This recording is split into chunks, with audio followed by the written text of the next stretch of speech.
before I get started. How many of you own forest land? And how many of you have sold timber from your forest land? Okay, quite a few. I had a group last night, actually. I was in Richmond County giving a similar talk to landowners about harvesting, markets, and things to consider. So we're going to talk real briefly about markets, the current conditions, what we're seeing as drivers in the market and their impact on prices, and then I'll talk about harvest considerations. Being in a county such as Wake County, and it being so populous and everything, there are certain things you probably should consider if you're getting ready to do a timber sale. So let's talk about markets first. And with markets, we have prices. We're looking at saw timber on your left. These prices over here and over here are pulpwood prices. If you're not familiar with what saw timber is considered, really that's large trees that are about 14 inches and larger in diameter at about 4.5 feet above the ground. And pulpwood, those trees are about 6 inches in diameter and larger, up to about 12 to 14 inches, often are considered pulpwood. And traditionally, prices here in the North Carolina, we've been quite lucky.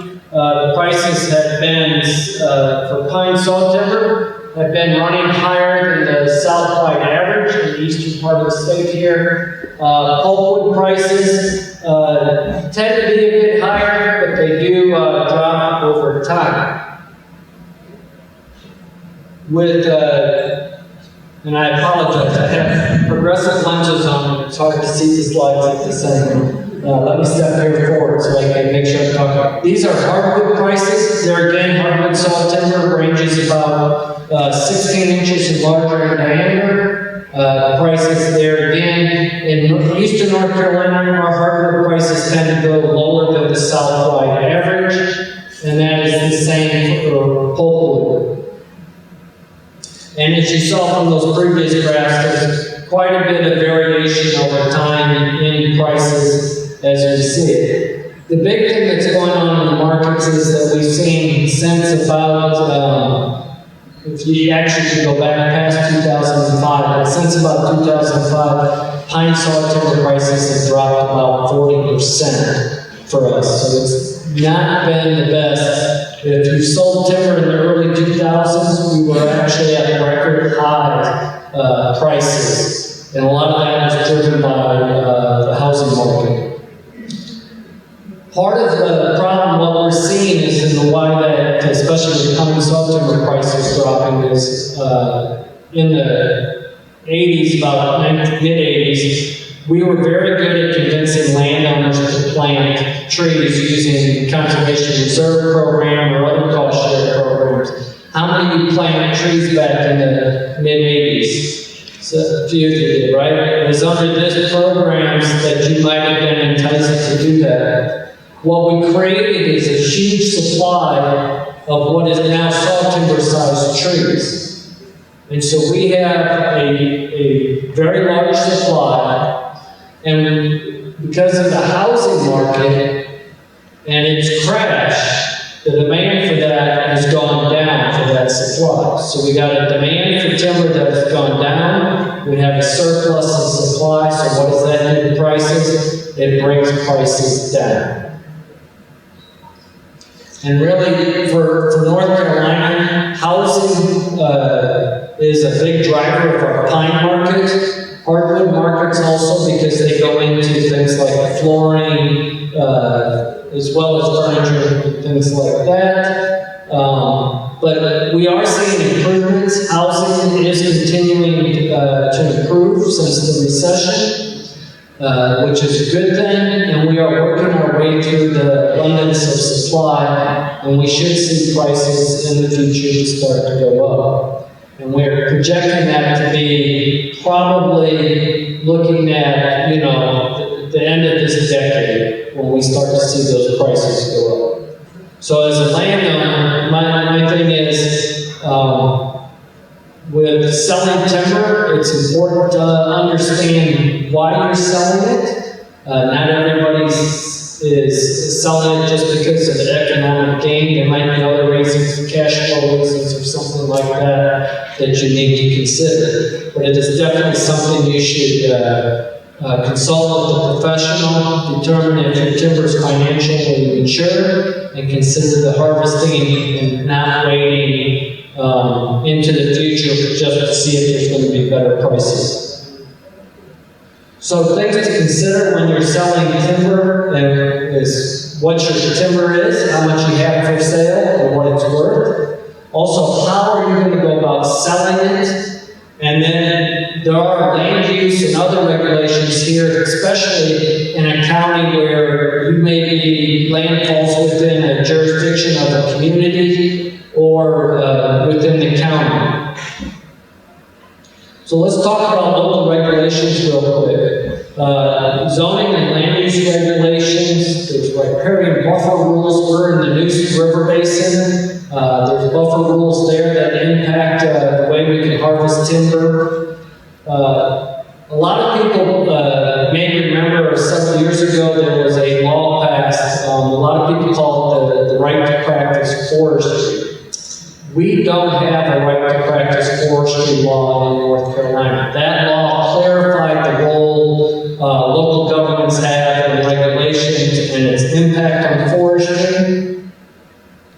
With forestry, the biggest impact can actually come from zoning. If you are, for example, in the extraterritorial jurisdiction of Raleigh, you could be impacted by their zoning laws and then on your ability to harvest timber or not.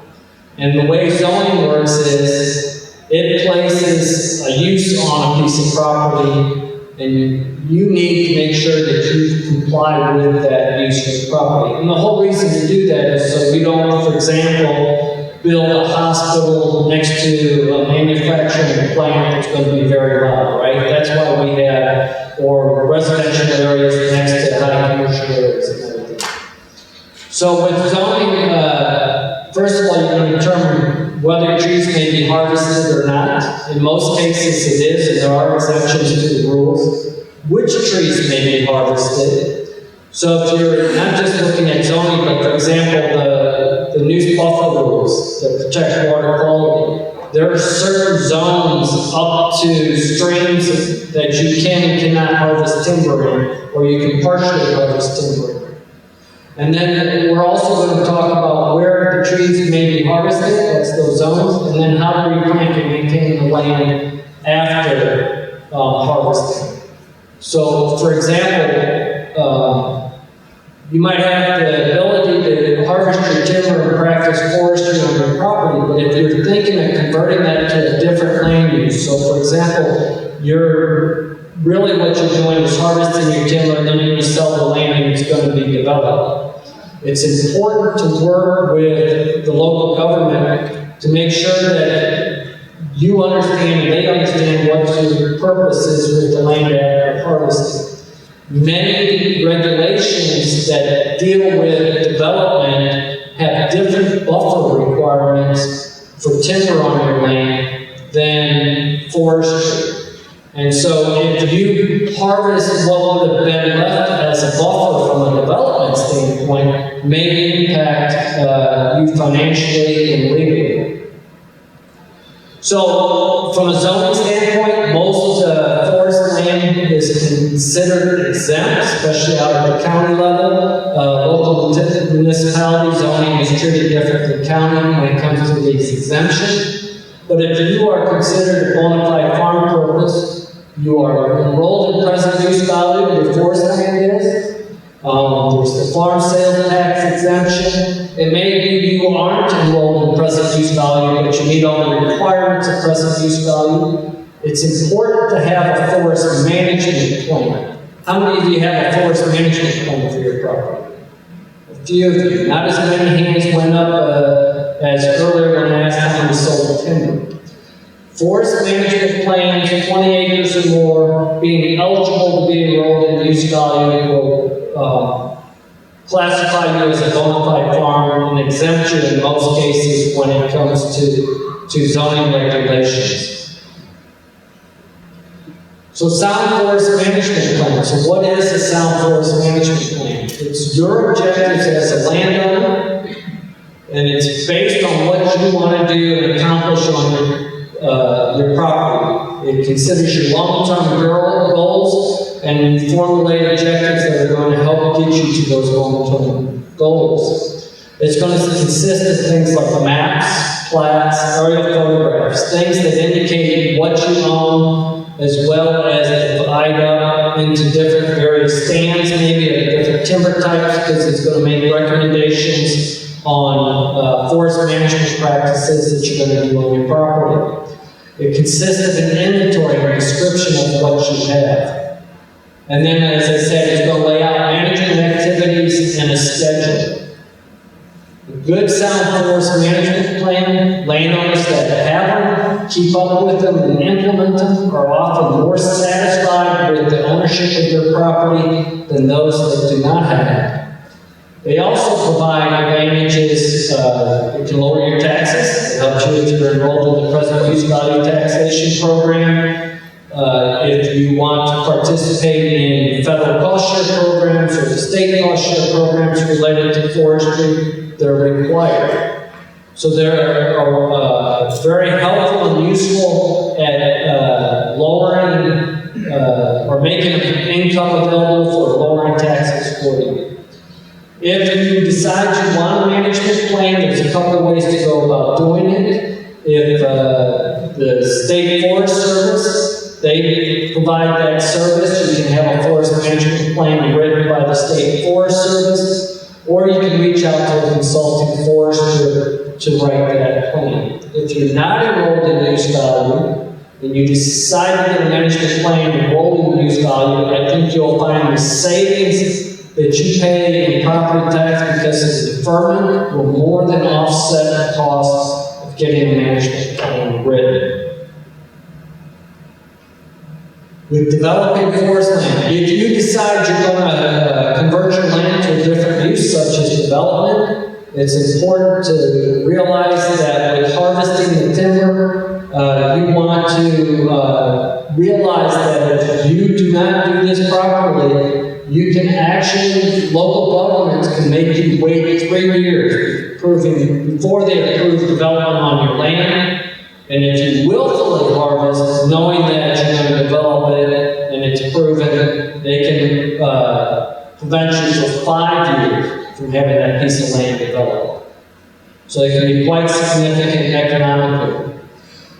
And the big thing is because development areas require buffers to be left often that are different than what you might need if you're doing forest management on your property. Seeking assistance. For most forest landowners who sell timber once, maybe twice in a lifetime, and all the growth that you have on the trees that you've been growing for years now is like interest in the bank. It's gaining that interest. It's making you money. If you don't sell your timber successfully and make the right choices, it can be like this when we woke up the other day and the stock market going in the wrong direction. So we recommend, and I do not work for consulting foresters, kind of like our gentleman earlier about lawyers and things like that. Seeking that professional assistance is often well worth the cost of that advice. We know that if you go to look to hire a consulting forester, they can work on your behalf. And when we talk about consulting forester, a consulting forester in North Carolina is registered with the State Board of Registration for Foresters as a consulting forester. It means they're making their livelihood on being a consulting forester. They do not work for industry. So they don't work for companies like Weyerhaeuser or Georgia Pacific and Viva or those type of companies. They are out there making their living by helping landowners achieve their goals and objectives. They're going to understand the ecological and economic aspects of forestry and how they can blend that together to help you reach your goals and objectives. They're going to provide you professional advice that may not be just limited to harvesting timber. I can tell you a lot of consulting foresters are looking for a long-term relationship with their clients, and they can provide you assistance and advice related to many aspects of forestry, related to things like wildlife management, aesthetics on the property, recreation, leaving your land as a legacy to the next generation. They can help and provide assistance there. They understand the timber markets. Timber markets are not like traditional farming markets where we see daily prices, look at futures and things like that. It's much more difficult to track and keep up with. And then they, as I said, they can help you save money. It helps you to focus your income on the expenses that you might have to reach your goals and objectives, but they can also help you get into cost share programs, help you with filing for present use value, to help you write the management plan. We know through research that landowners that use professional forestry advice in the management of the property, when it comes time to harvesting their land, often leave their forests 120% more productive for the next stand of trees. They're more likely to reforest the stand when it's is harvested, and the ones that I really like to see is where we see 11 to 23% more for that timber than if the landowner does it themselves. And it really doesn't, this graphic here, these are acreages below each column. The first one is less than 25 acres. Next one is 24 to 50, 51 to 200, and then 200 plus acres. In every instance, it doesn't matter on the size of the parcel which the forester helped with the sale, they brought a better return to the landowner than if the landowners did it themselves. And that can range anywhere from 11 to 23% based on this study. I can tell you the consulting forester fees are probably similar to that of a real estate agent, and even if they're as high as 10%, for example, you still are ahead of using a consultant forester in most cases than trying to do it yourself. And with that, I'll answer questions.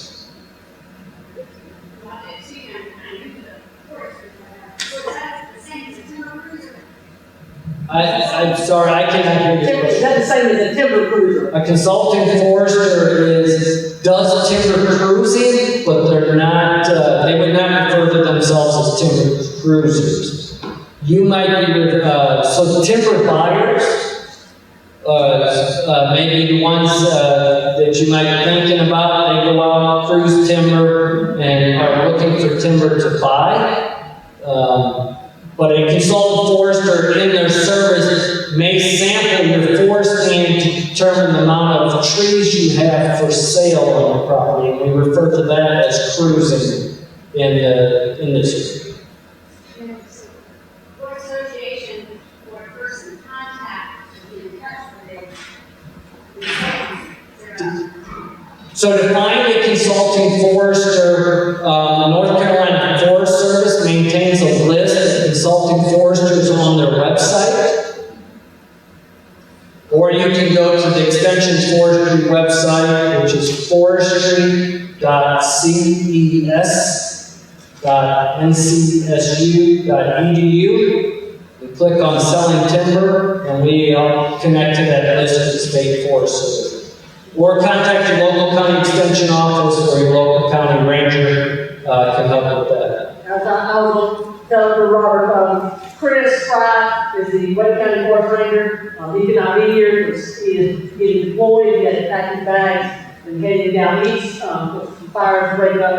And Randolph Harrison is the Assistant County Forest Ranger. Again, he got detailed out west because of the fires. So this is the first year that we don't have our local county folks, forest rangers on, but we do have their cards at the soil water table, and so we will, if you got that survey to fill out, come see us before you leave. If you need the help with getting that list for some foresters, and we will definitely help you find that contact there and go and do that. So, because that's very important, because as you know, my background is in forestry, and I work for the Forest Service, and I do a lot of forestry, and I can tell you, most of the time, in the counties I work in Oslo, I work in Scotland, I work in Morrison, work in different counties, and it is very important to know the difference between a timber buyer and a consultant forester, because the timber buyer is working for that company that they're buying that timber for, and they're trying to get that at least as cost as possible. But a consultant forester is working for you to make sure you get the most for your timber. So that helps you understand it between the two. Also, the Association of Consulting Foresters has a website that you can look up consultant foresters on. And then also if you search State Board of Registration of Foresters in North Carolina, you can look there. Realize in North Carolina, to call yourself a forester, you have to be registered with the state. I am a forester. I'm registered with the state. I meet the educational requirements and everything to be a forester. If I'm going to do consulting forestry work, I register as a consulting forester in the state. So, and consultant foresters are standalone. They're separate from the industry. They're separate from the timber buyers and the loggers. They are not the same. So, when looking and shopping for that consultant forester, you can get their registration number and you can call the state board and see if there's been complaints filed against them. When the farmer has these things and have a forestry plan done on their farm, it's not really being forced out just as an evaluation. You know, it's like 10 years ago, how often should that farmer have a new forestry plan done? So forestry plans, so the question is how often should a forest management plan be redone?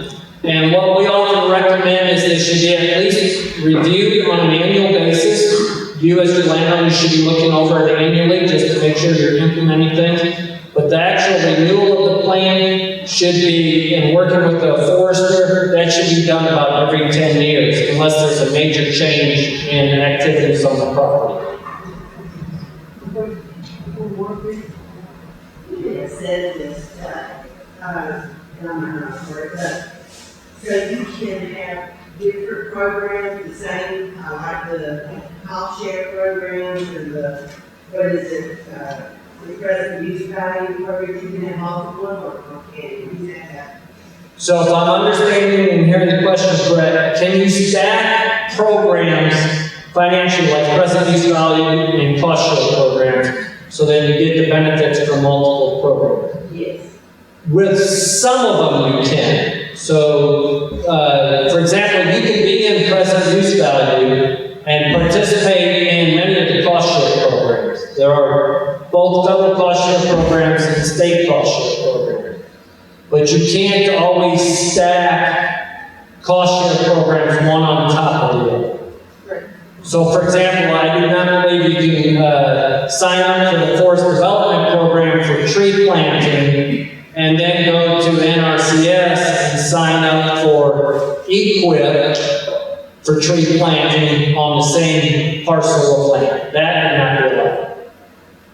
But you can be in use value and, example, sign up for EQIP or forest development program to replant trees. That's right. And all those resource professionals here, you know, we have the NRCS here, you know, soil waters here, the forestry as well. What we do with working with landowners is we find out which cost share program is most beneficial for them in qualifying and sources of funds and kind of least competitive sometimes too. Kind of meet your objective. So we kind of target and look at what you want to do and then recommend and do that. So we all work together, whether it's federal, state, local agencies, resource conservation agencies, we all work together for the same mission. So we're just trying to help you fit what's best for you. So Some of the programs or combination of state and federal or they are, yes. There's federal programs, state programs, and then we, of course, we have a few local programs as well that we do in local systems. So the best advice I can give you is to, you know, talk with us at the table, talk with us at breaks and lunch. When you survey, please let us know that you need assistance, you'd like to talk about cost share assistance and forestry or whatever that may be, and we can contact you and sit down with you and really talk about what exactly what you want to do, make sure we get, you know, get you to the right program. This applies to the whole state of North Carolina. Most of the federal programs within the whole state of North Carolina, the state programs they are as well. Now each county can do things differently because, you know, each program, county can set standards for each program, but the majority of them are available statewide. Good question. What's the difference between the forest management plan and the forest stewardship plan? So the basics is very similar. There is a program administered by the state forester. It's called the Forest Stewardship Program. And that's more of a recognition program than just getting a management plan. In a forest stewardship plan, often they also focus on things like wildlife, recreation, water quality, maybe above and beyond what we would do in a traditional forest management